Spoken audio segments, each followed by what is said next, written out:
마태복음 11장 2절부터 6절까지입니다. 마태복음 11장 2절부터 6절까지 함께 읽습니다.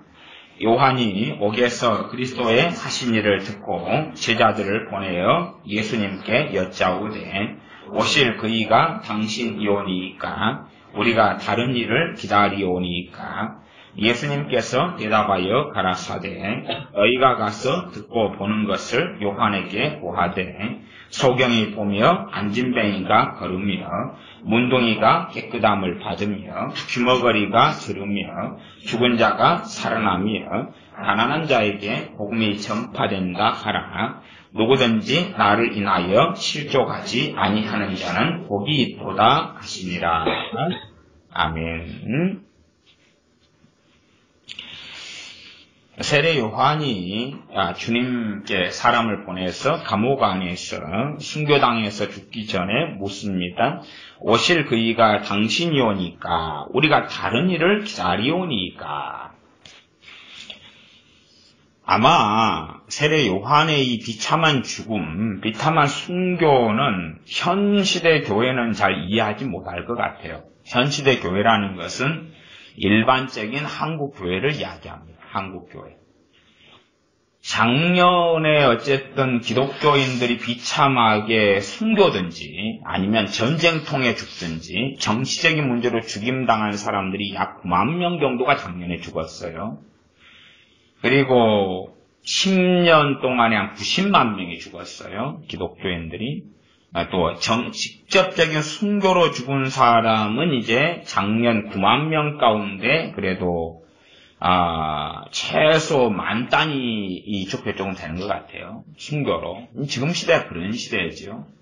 그런데 이 한국 교회는 심각한 기복주의 속에 들어가 있고 그 다음에 이 기복주의하고 뭐하고 지금 함께 붙어 있냐 그러면 기도하고 함께 붙어 있어요. 기도, 중보기도하고 함께 붙어 있어요. 그래서 자기가 원하는 것을 기도하면 하나님께서는 들어줘야 되는 거예요. 무조건 자기가 원하는 적극적인 공세적인 간절한 기도로 어떻게 하면 하나님이 응답해 주셔야 된다는 그런 생각을 가지고 있어요. 그러니까 세례 요한같이 우리가 살았다. 우리가 세례 요한처럼 믿음 있게 하나님을 경외하게 정말로 주님을 위하여 살았다. 광야에서 또 훈련되고 연단되고 우리 살았다. 그러면 우리가 기대하는 것은 이런 비참한 죽음이 될 수가 없는 거예요.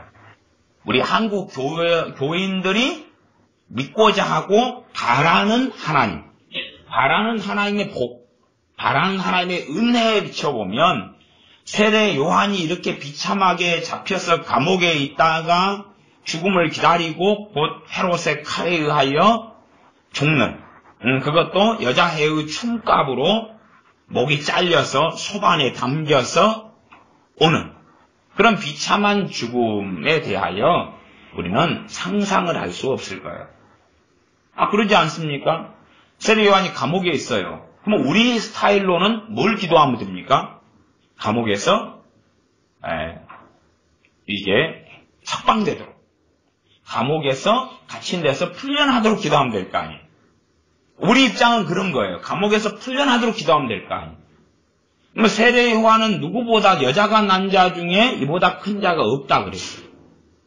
세례 요한은 하나님 앞에 서 있는 사람이고 선지자고 믿음의 사람이고 기도의 사람이고 말씀의 사람이고 하나님 가까운 사람이에요. 우리는 퀘스천 마크를 가질 수 있죠. 왜 세례 요한은 우리 스타일로 한다면 왜 기도하지 않았을까? 기도했으면 풀려나지 않았을까? 그가 믿음이 적어서 저리 됐을까? 그것도 좀 이유가 있게끔 보이죠 또. 왜? 감옥에 갇혀서 고난을 당하니까 세례 요한이요. 뭐라고 주님께 제자를 보내서 하는 말이 오실 그이가 당신이오니까 물어요. 요즘 사람들은 참 교만한 사람들이 많습니다. 교만한 사람들은 우리들 말이에요. 우리들. 교만한 사람들이 많아요. 교만한 사람들. 그래서 교만한 사람들이 많다는 이야기는 이 우리의 신앙과 믿음을 내가 확고하게 지킬 수 있다고 생각해요. 어떤 형태 내에서라도. 이런 담대함을 가지고 있는데 입장을 거꾸로 바꿔놓아서 세례 요한 같은 믿음의 사람이 잡혀서 감옥에 갇히니까 믿음이 좋아져요, 약해져요? 약해지죠. 자기의 부르심의 사명도 흐릿해지고 마는 거예요. 그러니까 세례 요한 같은 사람도 그래요. 그러면 우리가 세례 요한 같은 지경 속에 들어갔다면 어떻게 할까요? 그러면 우리는 세례 요한보다 못할 수밖에 없는 거예요. 주님은 진작 부인하고 떠나버리는 거예요. 어쨌든 결론은 뻔합니다. 세례 요한은 감옥에서 풀려나지 않았습니다. 요즘에 중보기도가 대세잖아요. 그러면 뭐 중보기도를 하면 다 뭐 이루어진다 이렇게 보는 입장에서는 세례 요한이 감옥에 있어요. 제자를 보내서 주님께 소식을 전했어요. 그러면 주님이 세례 요한을 위해서 뭘 해주면 되죠? 중보기도 한번 해주시면 되잖아요. 아니, 세례 요한의 그 비참한 죽음을 주님이 원하셨을까요? 원치 아니하셨을까요? 원하실 리는 없지요, 그게. 세례 요한이 생존하고 사명을 더 오래 감당한다면 교회나 하나님 나라에나 훨씬 더 귀하고 좋겠죠.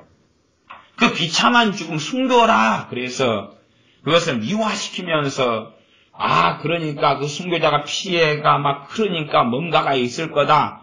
그런 허황된 생각은 가질 필요가 없어요. 사람들은 순교자의 피가 흐르면 대부흥이 온다 그러는데 순교자의 피가 흐르면 하나님의 심판이 옵니다. 자, 주님께서 구약의 선지자들의 피를 흘린 자들에게 심판을 명하셨나요? 선지자들이 이스라엘에서 피를 흘리고 순교당하고 죽었기 때문에 대부흥을 명하셨나요? 심판을 명했죠. 그들이 성전 앞들에서 죽은 사바라의 그 피까지 이 세대에게 돌아갈 것이다. 아니, 여러분 자녀를 누가 돌로 쳐 죽였어요. 그러니까 이제 돌로 쳐 죽인 그 자녀와 가정에 복이 임한다. 그러면 이상하지 않아요? 피가 흘렀으니까 순교자의 피가 흘렀다는 이야기는 지금 순교자를 이 악한 어떤 사람들이 죽인 거 아니에요. 그러면서 죽이니까 우리에게 죽인 그 자들에게 부흥이 임한다. 그러면 그래서 저는 이 시대의 이 한국 기독교인들이 이해를 못하겠다는 거예요. 살인마들에게 부흥은 예수는 구원을 받고 거듭나고 변화되고 그런 것이 전제 속에 있잖아요. 그러면은 내가 한 예수님 잘 믿는 사람 한 10명 죽여버리면은 그 피가 흘렀기 때문에 어차피 그들은 죽은 다음에 이제 천국 가고 없잖아요. 남은 우리의 문제지. 그럼 내가 10명을 믿음 좋은 크리스찬들을 죽이면 나한테 막 그 피가 흘러가지고 이제 청년 사울이 사도 바울 되는 것처럼 막 대부흥 오고 그래요 진짜로? 그러면 기독교인을 많이 죽이면 좋겠네요. 아시다시피 우리 한반도에서 기독교인을 무수하게 학살했을 때가 있었어요. 언제였죠? 6.25. 6.25 이쪽 저쪽이었죠? 자, 그러면 북한에서 그렇게 무수하게 죽였어요.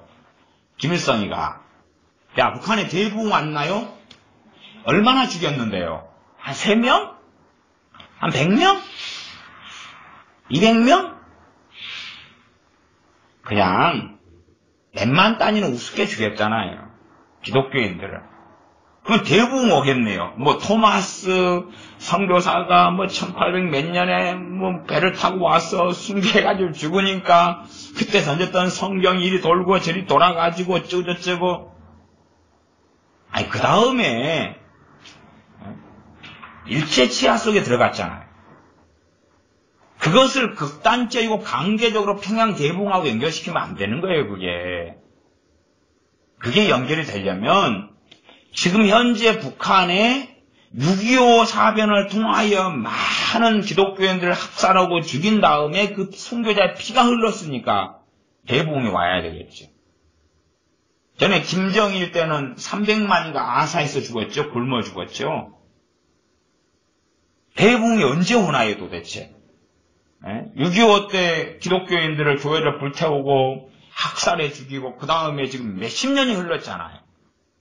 1950년이라고 치면은 지금 67년이 흐르잖아요. 대부흥은 어딨나요 북한애가? 시리아 난민들, 내란 많은 기독교인을 죽여요. 그러면 기대하면 되겠네요. 지금 시리아가 대부흥이 곧 오겠네요. 그렇죠? 저는 그래서 많은 이 기독교인들 자체를 이해를 못해. 그 머릿속에 뭐가 들었는지를 이해를 못하겠어요. 이해를 못해. 전에도 어떤 선교사님하고 그래서 한번 이렇게 언쟁을 했는데 어떤 선교사님은 순교자가 피가 흐르면 부흥이 온다고 주장하셔서 제가 성경적으로 그렇지 않다라고 논증을 하고 싸웠는데 어차피 안 받아들이시더라고요. 근데 왜 어디서 그런 기괴한 사상이 와서 전파되는지는 모르겠어요. 그러나 사람들은 성경을 믿지는 않아요. 그리고 자기가 듣고 싶은 간증해서 그런 걸 듣기를 원하는 거예요. 우리가 생각하는 중보기도는 주님께서 감옥에 있는 세례 요한을 위해서 기도만 좀 잠깐 해주면 세례 요한이 그냥 확 하고 그냥 성령 충만해지고 그리고 감옥에서 해방되고 벗어나고 해피엔딩. 중보기도 간단하잖아요. 아니 주님이 세례 요한을 그 정도로 안 사랑하시는 분은 아니잖아요. 세례 요한을 주님은 정말로 귀하게 보고 사랑하시는 건 알잖아요, 우리가. 그런데 주님께서 세례 요한 살아계실 때 세례 요한 감옥에 갇힌 것도 알고, 그리고 세례 요한이 비참하게 죽을 것도 모르시지는 않겠죠, 또. 그러나 그것이 모면되는 건 아니다, 그 말이에요. 없어지는 건 아니다, 그 말이에요. 그러니까 우리가 생각하는 기도는 좀 상당히 기괴합니다. 상당히 기괴해요. 그러니까 우리 한국 사람들의 기도로 인한 기복주의나 이런 걸 따지면 그래서 제가 서두에 순교라는 것 자체를 이해하지 못할 거다 그랬어요. 기도할 수 있는데 순교라는 것은 액면 그대로 내가 예수를 믿는 것 때문에 비참하게 죽는 거예요. 그게 순교죠. 비참하게 죽는 거예요. 기관총으로 쏴 죽이든지 칼로 목을 잘라 죽이든지 그러지. 좀 좋은 죽음은 목에다가 금 한 1톤을 목에다가 매달아가지고 물속에 집어넣어가지고 죽으면 좀 금과 함께 죽으니까 뭐 좋게 보이나요? 순교라는 것은 결국은 우리가 볼 때는 굉장히 아름다운 것을 보이지만 그러나 당하는 사람들에게는 가장 비참하고 고통스러운 죽음이거든요. 톱으로 목을 썰어가지고 죽이는데 그게 순교 너무 상큼하고 아름다워. 당사자가 된다면 그렇게 말할 수 자체가 없다 그 말이에요. 그러면 그들은 기도할 수 있는데 왜 기도가 안 먹힐까요? 순교할 정도라면 얼마나 하나님을 사랑했냐 그 말이에요. 그만큼 우리는 기도나 성경에 대해서 잘못 듣고 잘못 알기 때문에 오히려 우리는 이해를 못해요. 다른 사람들의 순교다 그러면 이해하는 척하지만 순교가 아니라 그냥 나한테 일어나는 작은 문제, 나한테 일어나는 어떠한 핍박에 대해서도 잘 우리는 이해하지 못해요. 또 내가 예수를 믿고 살아가니까 앞으로 더 아름답고 멋지고 놀라운 위대한 일이 벌어져야 한다고. 그래서 사형리에 전도할 때 그러잖아요. 4가지 영적인 원리인 사형리에 대해서 들어보셨습니까? 하나님은 당신을 사랑하시며 당신을 위한 놀라운 계획을 가지고 계십니다. 하나님은 당신을 사랑하시며 당신을 위한 놀라운 계획을 가지고 계십니다. 그럼 놀라운 계획이 뭘까요? 물론 사형리 안에서는 이제 구원을 위한 계획을 이야기하지만 그러나 그 안에 단지 그것만 포함되는 개념은 아니죠. 사형리가 끝나갈 때에 이제 기도하고 성경 읽으라 그리고 기도 응답 이런 것을 또 언급하거나 또 사형리를 잇는 새생활 시작실이죠. 이런 것에는 그런 것에 대한 자세한 언급들을 또 하고 있죠. 간략하지만. 그래서 위대한 하나님께서 우리를 위한 계획이 뭐냐? 결국은 놀라운 복지, 호화스러운 삶, 잘 되는 것, 행복한 것, 더 많이 누리는 것 그런 거예요. 지금 우리 자녀나 어른도 마찬가지지만 별로 행복하지는 않아요. 이 대한민국에 사는 것이 별로 행복하지는 않아요. 왜 행복하지 않냐 그러면 너무 많이 누리고 가지니까 그렇죠. 너무 편하니까 그래요. 너무 편하니까. 과거에는 예를 들어 아이들이 물을 길어 나르고 장작을 하고 노동을 하고 땅을 파고 이렇게 수고를 해요. 그러면서 쉬는 휴식은 너무 달콤하겠죠. 그러나 지금은 내내 편하게 살아요. 그냥 편하게 사니까 편하게 지내는 것 자체에 대한 달콤함이 없어요. 감사도 없고 즐거움도 없고. 우리가 등산을 좀 힘겹게 2시간을 산을 높은 데 올라가서 정상에 도착해서 거기서 한 30분을 쉰다 그러면 와 너무 행복하다 그러겠지요. 그래서 이제 2시간 올라갔다가 30분 쉬고 됐다. 그러면 2시간 반이죠.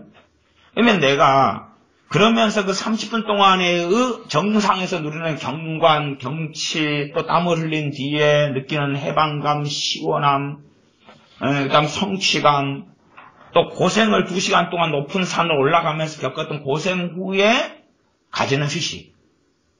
그건 말고 그냥 2시간 반을 방에서 뒹굴뒹굴 하면서 TV만 봤다고 합시다. 삼시세끼를 보고 뭐 정글 탐험을 보고 뭐 그런 걸 보고 뒹굴뒹굴 2시간 반 했어요.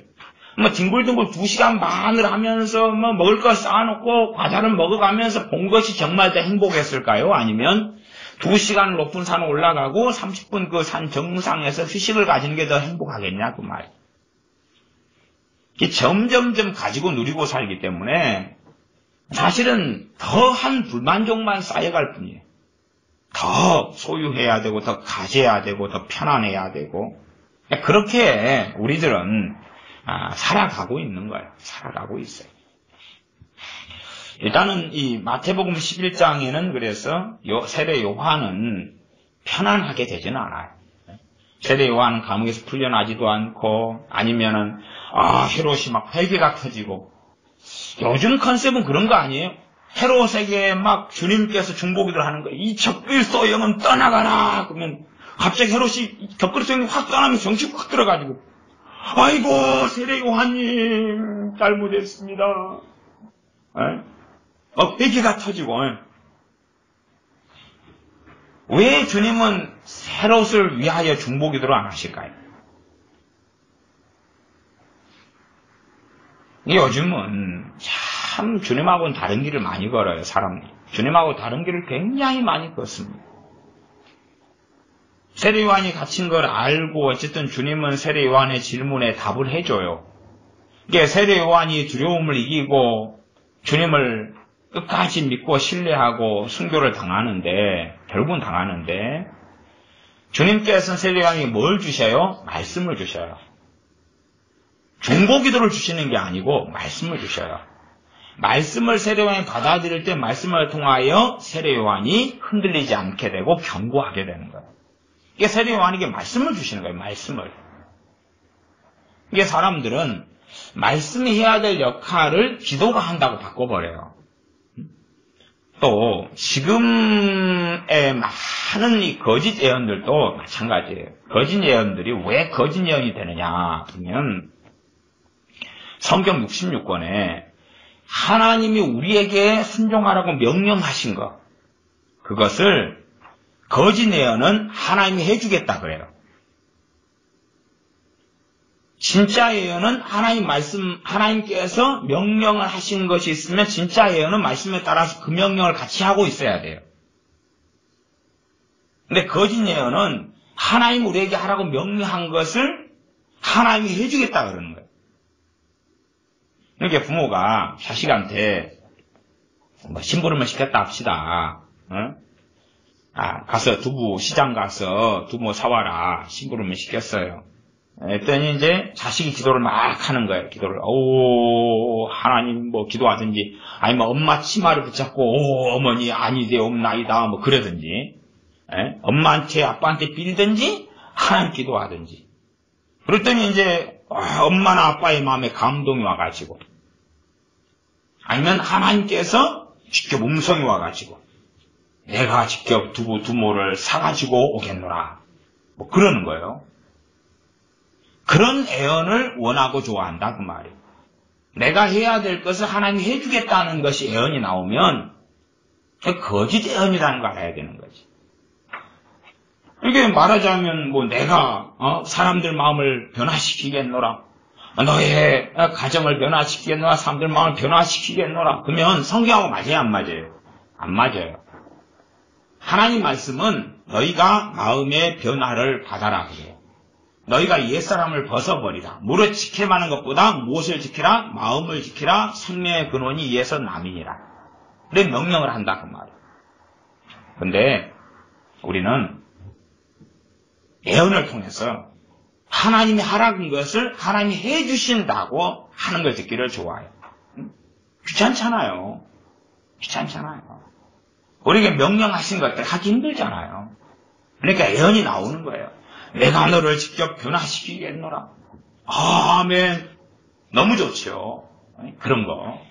내가 너희 자녀를 직접 변화시키겠노라. 아멘. 우리 자신이 변화되는 게 힘든 이유는 변화는 기도를 통해서 변화되는 게 아니고 하나님 말씀을 통해 변화되는 거예요. 이게 누가 신비 체험을 하고 계시를 받고 꿈과 환상을 보고 은사를 받아도 사람은 안 변해요. 그러니까 어떤 어리석은 사람들은 자기가 성령 은사를 받은 다음에 변했다고 생각하는 거예요. 변한 게 아니라 교만해진 거예요. 은사는 변화를 가져오지 않아요. 하나님의 음성은 변화를 가져오지 않아요. 꿈과 환상은 변화를 가져오지 않아요. 변화를 확증하지도 않아요. 하나님 말씀을 통해서 내가 말씀을 받고 그리고 말씀을 따라서 걸으면서 좁은 문으로 들어가기 힘쓰면서 변화돼 가는 거예요. 동일하게 우리가 당연하게 내 가족을 위해 기도해야 돼요. 내 친척을 위해서 기도할 때가 필요하죠. 내 이웃을 위해서 기도할 때가 필요해요. 근데 그 기도가 그들을 변화시키지 못해요. 나하고 적용되는 거하고 똑같다 그 말이에요. 내가 변화되려면 뭐가 필요해요? 말씀 66권이. 말씀을 조금 알면 변화는 조금. 말씀을 많이 깨닫고 알고 말씀 은혜 받고 순종해 나가면 많이 그만큼. 이게 여러분 자녀 놓고 아무리 변화되게 해달라고 중보기도 해도 그 기도는 필요 없다니까요. 미안하고 유감스럽지만 그런 이야기를 그렇게 해도 이해를 못해요.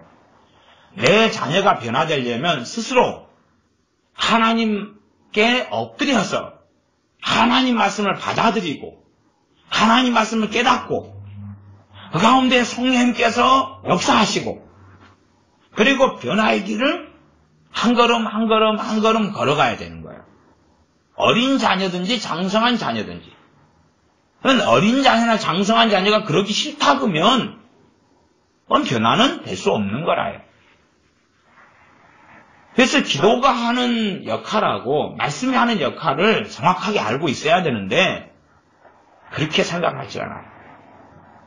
그래서 기도만 하면 대부흥이 온다. 대부흥은 뭐냐? 사람들이 막 회개하고 거듭나고 변화되고 달라지고.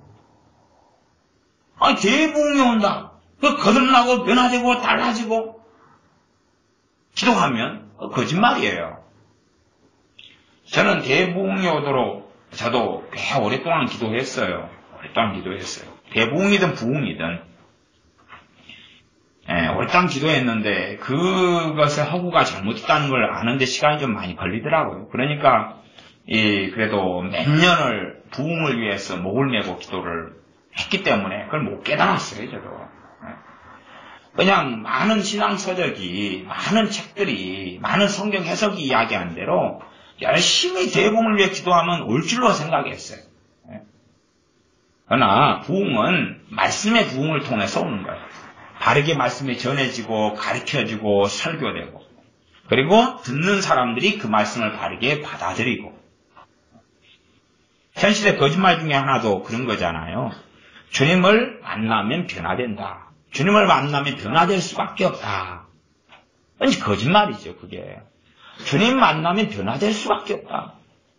그건 말도 안 되는 거짓말이지. 그러니까 부모들은 이제 사도 바울이 청년 사울 때에 다메섹으로 가는 길에 주님 만났다. 그래서 이 사람이 사도가 되었다. 다메섹으로 가는 길에 청년 사울만 있었나요? 많은 사람이 있었나요? 많은 사람이 있었어요. 왜 많은 사람이냐 그러면 청년 사울이 다메섹에 가는 이유는 다메섹에 있는 기독교인들을 체포하러 간 거예요. 자기 혼자 가가지고 막대기 들고 가서 자, 개 섞어라! 체포! 그러면 체포가 되나요? 아니, 다메섹에서 기독교인들이 20명 모여서 예배 드리고 있으면 자기 혼자 가서 20명이 체포가 돼요? 아니면 한 2명 데려가면 체포가 되나? 2명 데려가면 거기 있는 3,000명을 잡아가지고 굴비 묶듯이 동아줄로 묶어가지고 끌고 갈 수 있나요? 안 되지요? 이게 다메섹에서 믿는 사람들을 잡고 체포하고 핍박하러 갔으면 성경의 규모는 안 나와요. 근데 상식적으로 생각해보면 이 사람이 리더가 됐고 그 다음에 병사들, 성전 병사, 군인들을 꽤 데려간 거예요. 꽤. 못해도 한 개 소대 이상은 끌고 갔겠죠. 한 개 중대병력을 데려갔을 수도 있어요.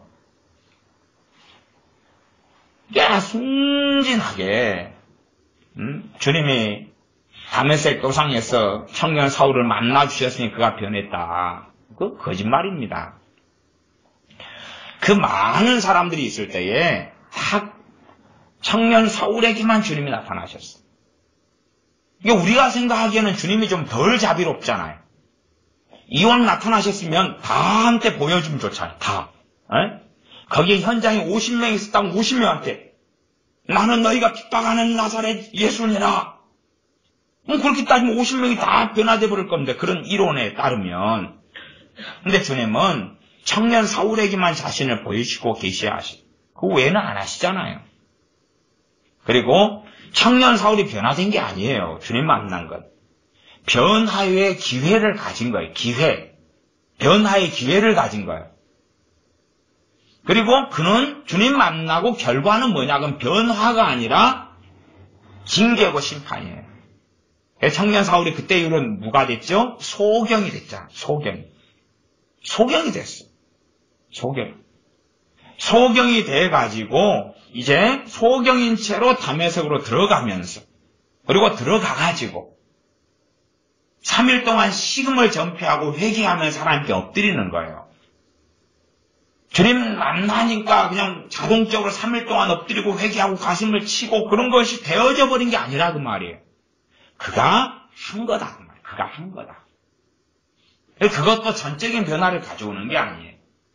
당연하게 주님을 영접하고 믿은 데서 중생과 거듭남을 있지만 중생과 거듭남은 영적인 거듭남이고 영혼의 거듭남이지 그 사람 인격이나 인성이나 가치관이나 사상이나 마음이나 심령의 변화는 아니에요.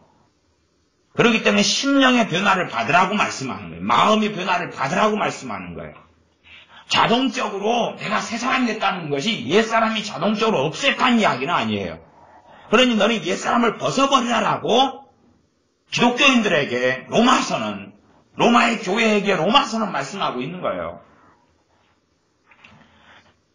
그래서 이 어리석은 사람들은 주로 우리나라에도 그런 목사님들, 큰 교회 목사님들 좀 있어요. 또 꽤 존경받는 이 선교사님으로 폴 워셔 이런 목사님 이런 분들도 주장하는 레파토리가 여러 개 중에 하나가 주님만 만나면 변화돼 버린다는 레파토리를 가지고 있어요. 주님만 만나면 변화돼 버려. 이게 참 이상하죠. 성경에 주님 만난 사람이 누가 주님 만났어요? 다 만났지. 다 어지간한 유대인들은 다 만났잖아요. 근데 변화된 사람이 있어요. 만나서 변화된 게 아니고 뭐 듣고요? 말씀 듣고. 그 다음에 변화 안 된 사람은 변화된 사람보다 더 많아요, 적어요? 많지요. 일단 변화도 단순하게 결정론 자체가 아니잖아요. 그래서 나중 공생의 마지막 때가 되면 주님을 믿는 제자들이 주님을 다 떠나버리잖아요. 주님께서 남은 사도들에게 너희도 가려느냐라고 물으시잖아요.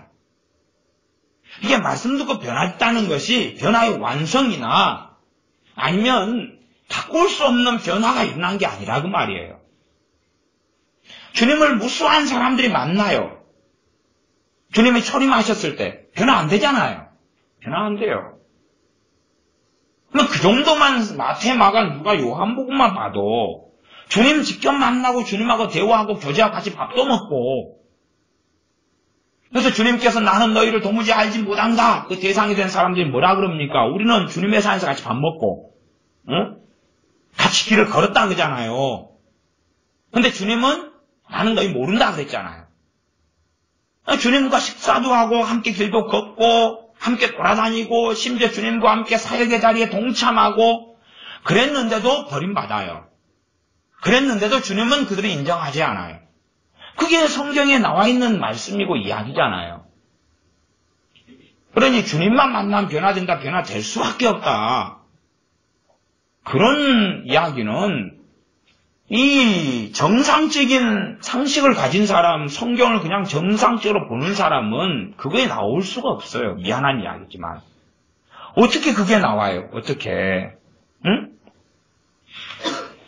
그래서 11장, 마태복음 11장 18절, 19절에 보면 요한이 와서 먹지도 않고 마시지도 아니하며 저희가 말하기를 귀신이 들렸다. 그러죠? 세례 요한이 외치는 주님을 외치는 소리로서 주님의 오실 길을 예비하는 사람으로서 하나님의 말씀을 증거하는데 세례 요한은 금식을 많이 했다 그 말이에요. 그러니까 귀신 들렸다 그러는 거예요. 세례 요한이 하나님 말씀을 증거하고 있어도 그게 사람들의 입장이고 그 다음에 이제 19절에 인자가 와서 인자는 주님이죠. 주님이 오셔가지고 와서 먹고 마시니까 그걸 이제 봤어요. 주님이 먹고 마시는 거. 그러니까 그걸 보고 말을 해요. 사람들이. 어이고 주님 먹고 마시는 거 보니까 안 먹어도 배가 부릅니다. 아니면 먹고 마시는 거 주님 만나서 보니까 함께 식사 좀 하니까 내가 거듭나 버렸어요. 그러니 내 자녀도 함께 데리고 와서 주님하고 식사 함께 같이 하게 해주시면 안 될까요? 그런 게 아니라 주님이 먹고 마시니까 말하기를 오라 먹기를 탐하고 포도주를 즐기는 사람이요. 주님을 만나고 주님에서 뭐라고 이야기해요? 먹기를 탐한다고 그러잖아요. 포도주를 즐긴다고. 저희 술주정꾼이다 저거. 이게 성경이 뭐 이런 구절들만이 아니라 전반적으로 이렇게 다 이야기하고 있는데 사람들 그런 거 안 듣고 안 보려고 그래요. 안 듣고 안 보려고 그래요. 그러니까 자녀를 위해 중보기도 하는 게 그런 거죠. 주님 만나주시옵소서. 왜 만나좀 변화된다고 보니까 만나주시옵소서. 참 해괴망측한 이러한 속에서 우리는 살아가요. 해괴망측한 속에서 만나달라, 변화시켜달라 그 기도를 하지 말라는 이야기는 아니에요. 그러나 해도 명백한 이 한계점을 아는 가운데 하나님을 정말로 의지하고 하나님의 긍휼과 자비를 구하는 입장에서 해야 되는 기도인 거예요. 그리고 자녀에 대해서는 바르게 마땅히 행할 길을 뭐 하라 그래요? 가르치라 그러죠. 그러니까 자녀의 변화의 책임이 누구한테 있다 그러는 거예요? 부모한테 있다 그런 거예요. 부모한테. 근데 우리는 기도를 통해서 누구한테 책임을 떠넘기는 거예요? 하나님께. 그러니 이게 골치 아픈 거죠. 그러니 골치 아픈 거예요. 그래서 지금 세대의 사람들은 자녀 교육을 태만히 해오고 자녀들을 다 불신앙으로 세상 사람으로 세상의 자녀로 만들어 버렸는데 그건 중보기도 때문에 그런 거예요.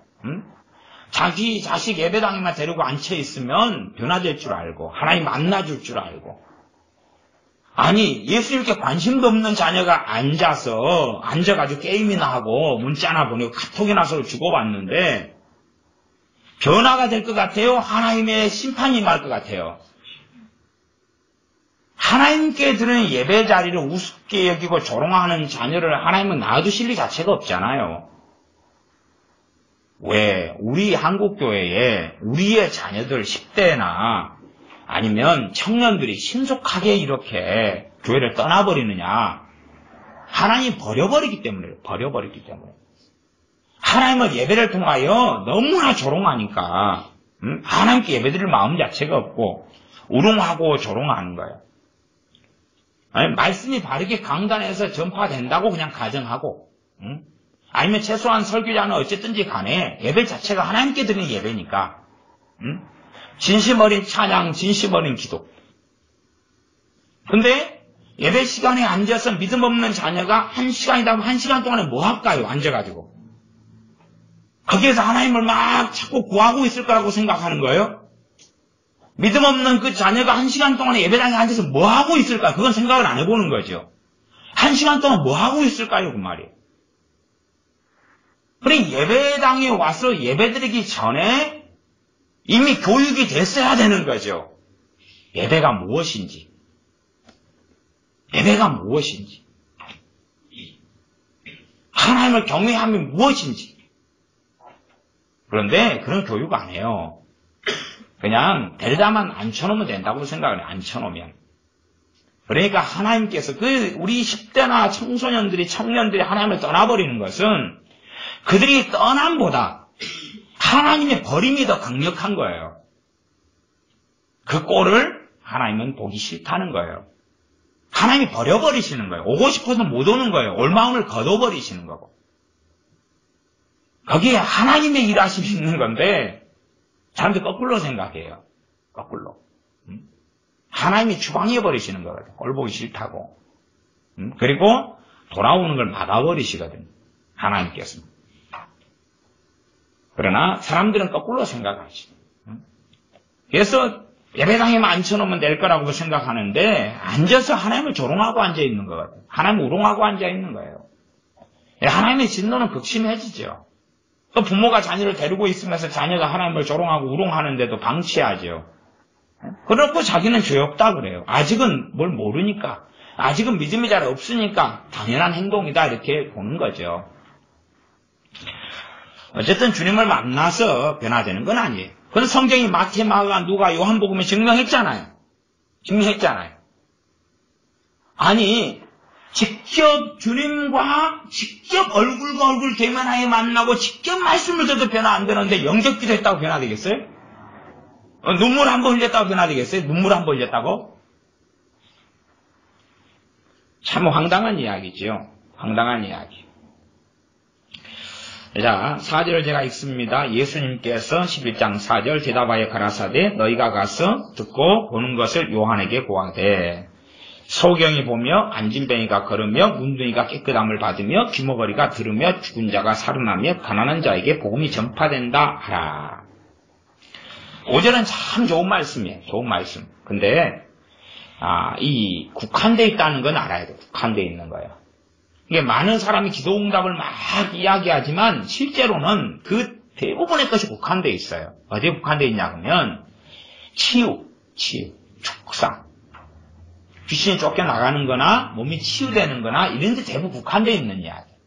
근데 이런 걸 갖다가 확장을 해가지고 마음대로 오용하고 남용하기를 좋아하는 사람들이 많아요.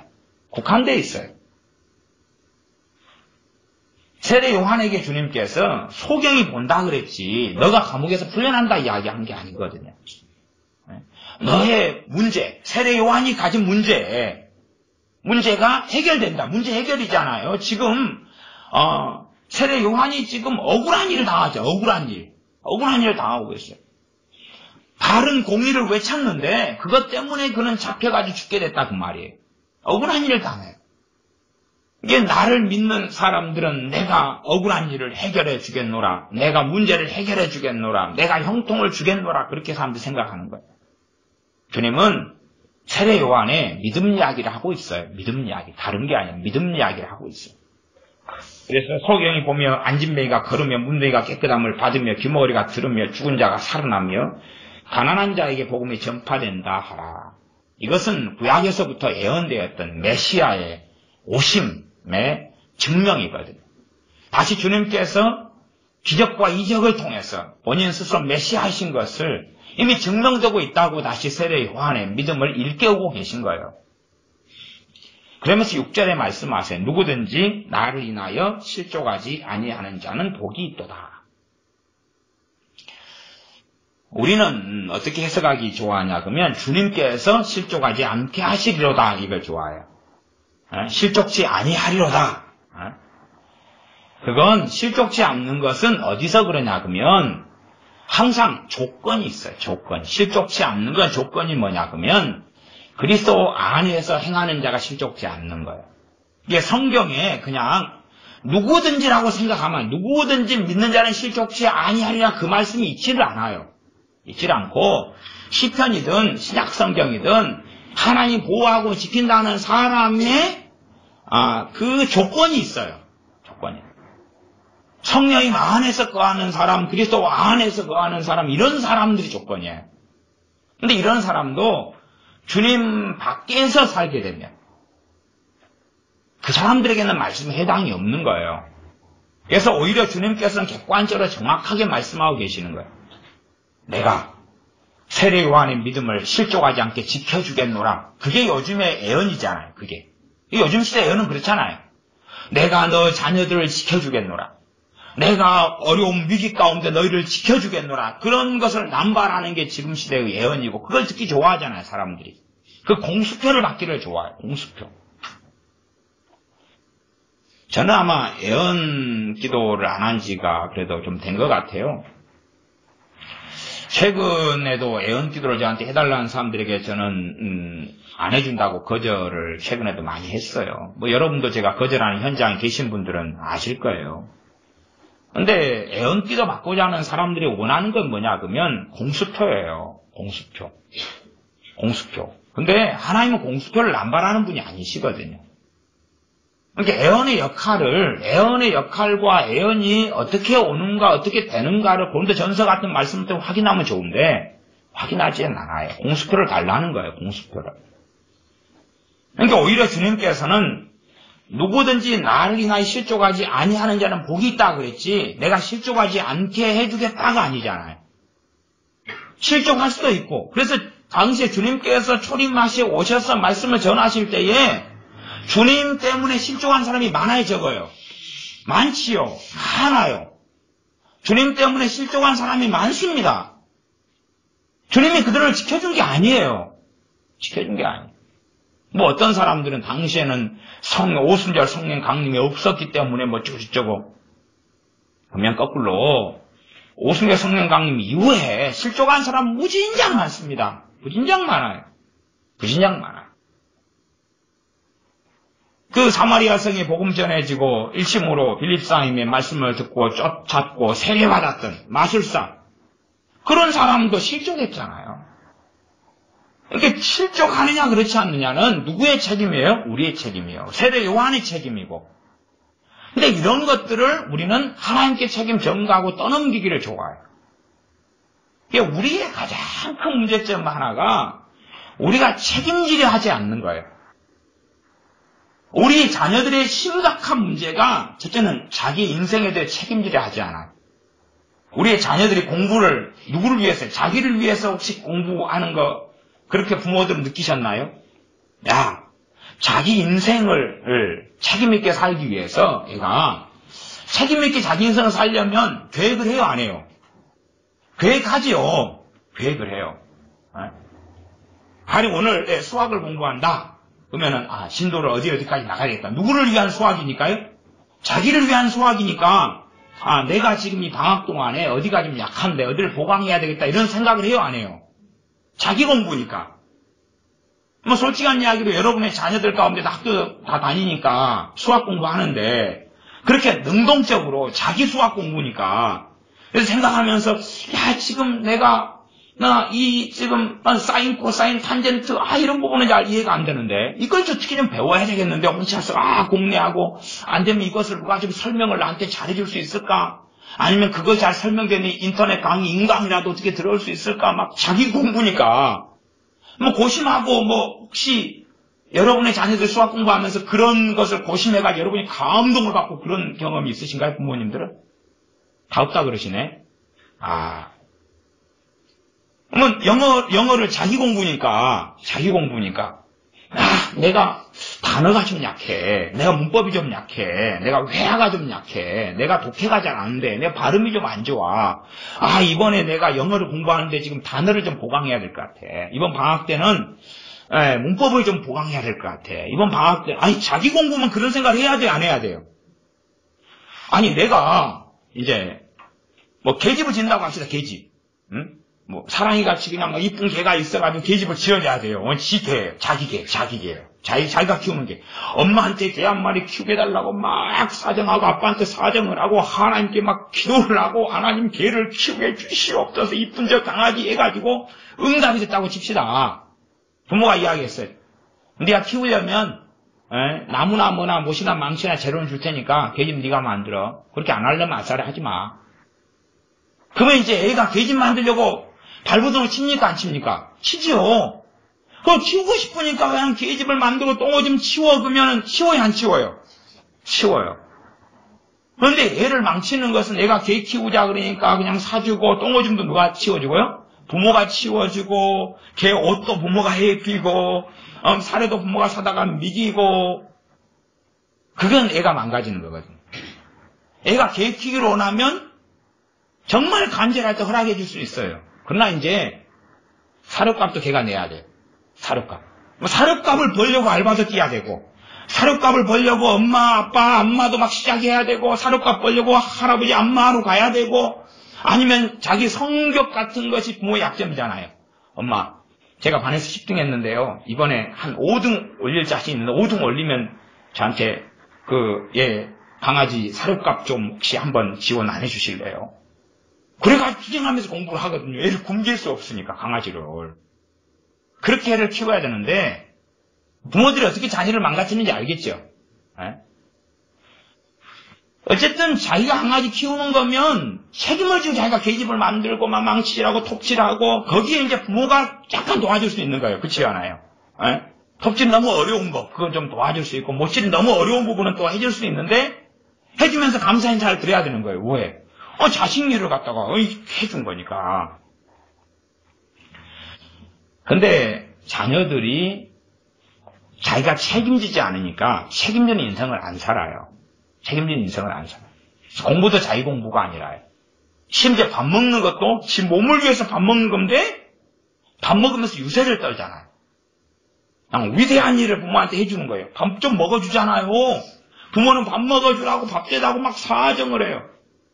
밥까지 차려줬건만 빨리 와라도 안 오고 뭐 해버리면 돼요? 다 치워버리면 되잖아요. 안 치우는 거예요. 아이고 굶어 죽을까봐. 자녀들 배를 자세히 관찰하면 한 석 달간 비축한 식량이 배가 있어요. 그게 또 숨겨놓은 식량도 있어요. 근데 그런 걸 사정을 해가지고 막 케어를 하고 돌봐주고 그러니까 애들이 자기 인생을 안 사는 거예요. 자기 인생을 안 살고 책임을 전가를 누구한테 하고 살아요? 자기가 해야 될 걸 부모한테 전가하는 거예요. 자기가 마땅히 하는 일도 칭찬을 받고 싶은 거예요. 근데 이제 이 못된 부형이 무서운 것은 하나님 관계에서 그대로 적용되는 거예요. 그대로 적용돼가지고 기도를 통해서 하나님께 뭐 하는 거예요? 책임을 전가해버리는 거예요. 기도를 통해 책임 전가해버리는 거예요. 기도를 통해서 책임을 전가하는 거예요. 책임을 떠넘기는 거예요. 그건 무서운 일이거든요. 별의별 영역에서 기도를 통해 하나님께 책임을 전가하는 거예요. 이게 뭐 말씀에서 뭔가를 분별하라 이렇게 이야기했어요. 분별하면 될 거 아니에요. 분별하려면 분별력을 키워야 돼요? 안 키워야 돼요? 키워야 되죠. 근데 분별력을 키울 생각을 안 하는 거예요. 그리고 분별하게 해 주시옵소서 그러는 거예요. 그럼 이상하지 않아요? 하나님 개를 한 마리 키우고 싶습니다. 허락해 주시옵소서. 허락이 떨어졌다 합시다. 계시가 내려서. 응? 부모도 허락해 주고 하나님도 허락해 주시고 부모가 이제 개 키우려면 개집 마당에 만들어. 창고에 가면 이런 나무들이 있다. 근데 걔가 앉아가지고 기도를 하는 거예요. 하나님 개집을 지어 주시옵소서. 개집을 주시옵소서. 개집을 지어 주시옵소서. 막 철회를 하니까 보다 못해서 그 소리를 아빠가 듣고 만들어 줘버려요. 개집을. 그러니까 이제 걔가 아침에 되니까 똥을 쌌어요. 그러니까 앉아가지고 하나님 기도해요. 하나님 개똥을 치워주시옵소서. 치워주시옵소서 하니까 엄마가 깝깝해서 개똥을 또 치워줘요. 그러니까 얘는 기도응답 받고 사는 거잖아요. 소위 말하면. 그러니까 책임 하나님께 이렇게 넘기는 거라. 우리의 기도가. 그렇게 기도 생활하면서 정상이라는 거예요. 누구보다 열심히 기도하고 있다고 생각하는 거예요. 그러니 우리의 신앙이나 우리의 자녀들의 신앙이나 이 책임전가에 익숙해져 가지고 정상적인 기도하는 것을 배우기가 어려워요. 정상적으로 하나님을 섬기는 게 배우기가 어려워요. 우리 자녀는 더 무서운 거예요. 더 무서워. 응? 자기가 해야 될 것까지도 부모가 다 짊어지고 살았기 때문에 그렇게 해주는 것, 부모가 해줘 왔던 것보다 더한 것을 하나님께서 해주시기를 원해요.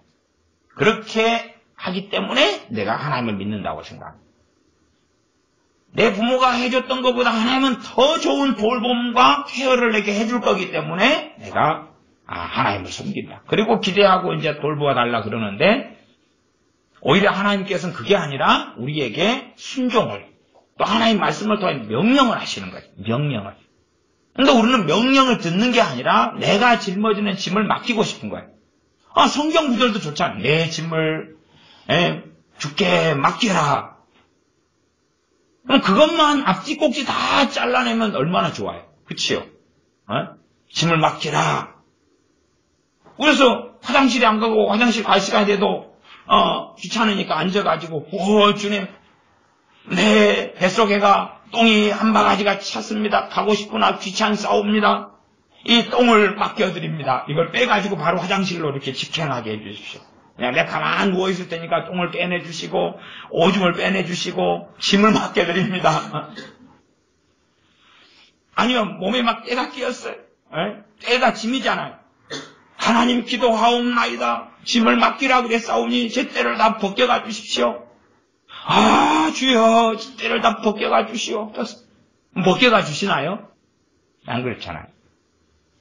그러니까 성경을 자의적으로 해석을 해. 자의적으로 해석하면 말씀에 대해서 이 깊이 있는 숙고나 깊이 있는 통찰이나 깊이 있게 살피거나 헤아리질 않아요. 그리고 간단하고 쉽게 자기 입맛에 맞게 그렇게 다 변질되고 바꿔버려요. 변질되고 바꿔버려요. 근데 우리가 그런 개상한 신앙생활이 아니라 얼마나 말씀이 참 이렇게 다 나와요. 진리의 말씀이 그대로 된 대로 모든 사건을 다 이야기하고 있잖아요. 아마 우리 설교가들이 거짓말을 많이 하는 거예요. 설교가들이.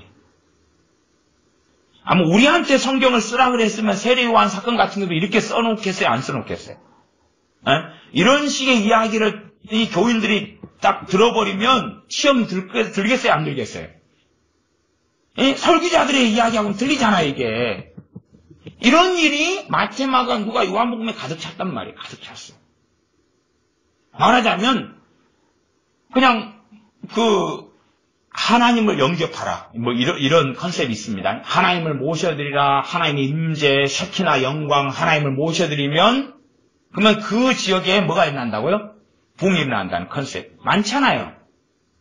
그러면 주님이 나사렛 동네 가니까 직접 있었잖아요. 사건과 일들이. 나사렛 동네 가니까 붕이 일어났어요? 저는 예루살렘에 들어가니까 붕이 일어났어요? 아니 바리새인 집에 가서 밥 먹으러 들어가니까 붕이 일어났어요? 그런 일 없었잖아요.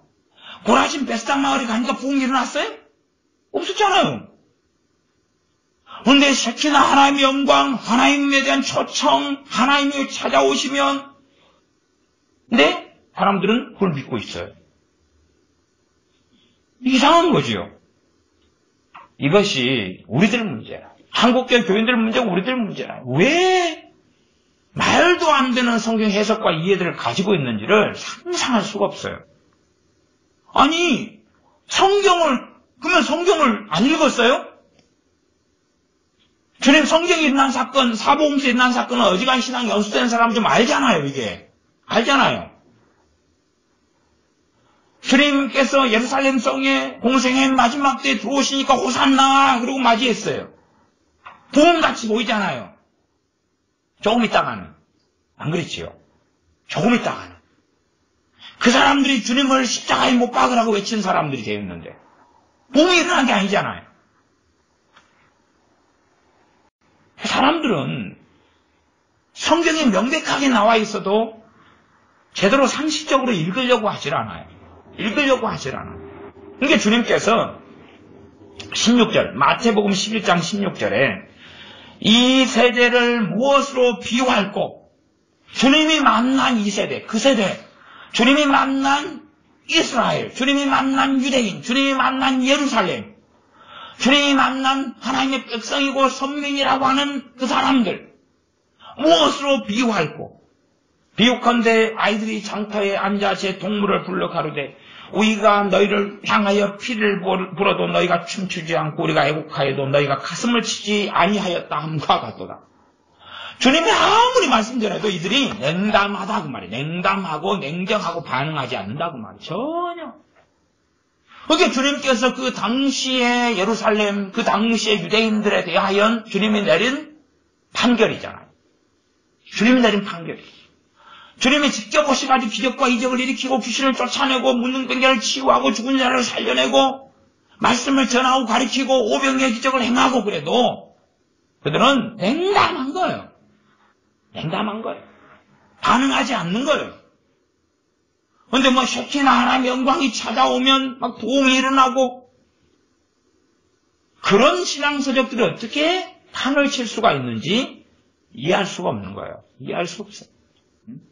그래서 전에 토미 테니의 책들이 그런 책들이거든요. 하나님 갈급합니다. 그것도 참 좋잖아요. 근데 결국은 하나님의 영광의 구름이 임하고 쉐키나 영광이 임하면 막 부흥이 일어나고 건너집도 가만히 있다가 자다가도 변화되고 막 그런 이야기거든요. 제가 그래서 한 10년 정도 전에 토미 테니의 문제점을 설교를 좀 했더니 저를 사랑하는 집사님들이 목사님 큰일 납니다.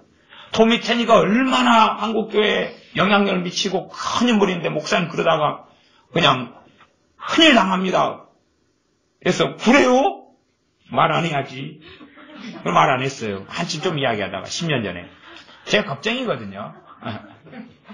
이 사람들이 이상한 걸 믿기 때문에 안 통하는 거예요. 이게 정상적으로 말씀을 가지고 이야기하면 아 그렇구나라고 이해를 하면 좋은데 정상적으로 말씀을 가지고 설명해도 말씀을 가지고 설명하는 것은 황홀하지 않거든요.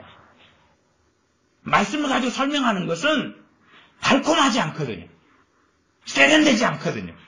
우리가 원하는 기복주의, 우리가 원하는 무슨 하나님의 영광을 가져오지 않거든요. 오히려 우리가 책임을 지고 우리가 엎드리고 십자가를 지는 길을 걸어야 돼요. 그런 길이 주님을 따르는 길이거든요. 그게 주님의 말씀이고 주님의 요구고. 그러나 우리는 전혀 손가락 까딱 안 하고도 하나님이 다 해주고 싶은, 해주시는 그런 이야기를 듣고 싶은 거라. 그런 이야기. 화려한 이야기, 멋진 이야기, 놀라운 이야기, 대단하게 쓰임받은 이야기. 그런 이야기 듣고 싶은 거라. 그러니 이미 말씀을 볼 때부터 소경되고 눈이 가리워져가지고 위대한 인물이 되고 싶고 크게 쓰임받고 싶고 아니면 기도만 좀 랄랄랄 하면 그냥 문제가 팍 해결되고 랄랄랄 룰룰 하면 착 해결되고 랄랄랄 룰룰 하면 돈이 확 떨어지고 그냥 랄랄 룰룰 하면 금덩어리가 그냥 한 3kg씩 떨어지고 그냥 랄랄 룰룰 하면 그냥 땅이 누가 그냥 이 땅 내 100평 있는데 가질래? 그리고 오케이 랄랄 룰룰 하면 누가 아파트 하나 이거 남는 하나 가질래? 예.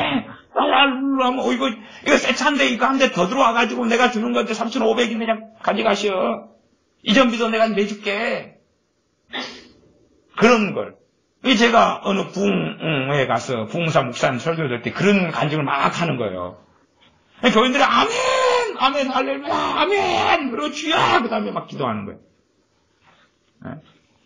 그래서 참 사람 모으기 참 쉽다. 근데 사람들이 하나님 말씀 가지고는 절대 확인하려고 안 하는구나. 냉정하게 보려고 하지 않는구나. 우리는 말씀을 따라 살아가야 됩니다. 그리고 기도는 하나님을 영화롭게 하는 거지 내가 져야 될 책임을 하나님께 떠넘기는 게 아니에요. 절대 그게 틀린 거라요. 내가 해야 될 책임을 떠넘기는 게 아니에요. 또 여러분 부모들도 자녀가 해야 될 책임의 소재를 정확히 파악하고 아셔서 해야 될 책임을 하도록 하셔야 되지. 책임을 떠넘기고 해주면 그러면 시간이 지날수록 인생과 삶은 훨씬 더 고달파지고 서로 간에 복잡해지고 더 심각한 문제는 그 자녀가 하나님 앞에 설 수 없다는 거예요. 설 수 없어요. 또 오랜 세월 동안 부모가 자녀의 책임을 다 맡아주고 해왔다면 이제 지금쯤에서 돌이킨다 해서 이제 그건 신문대로 거두기 때문에 성공하거나 잘 되거나 그렇지 못해요. 그렇지 못해요.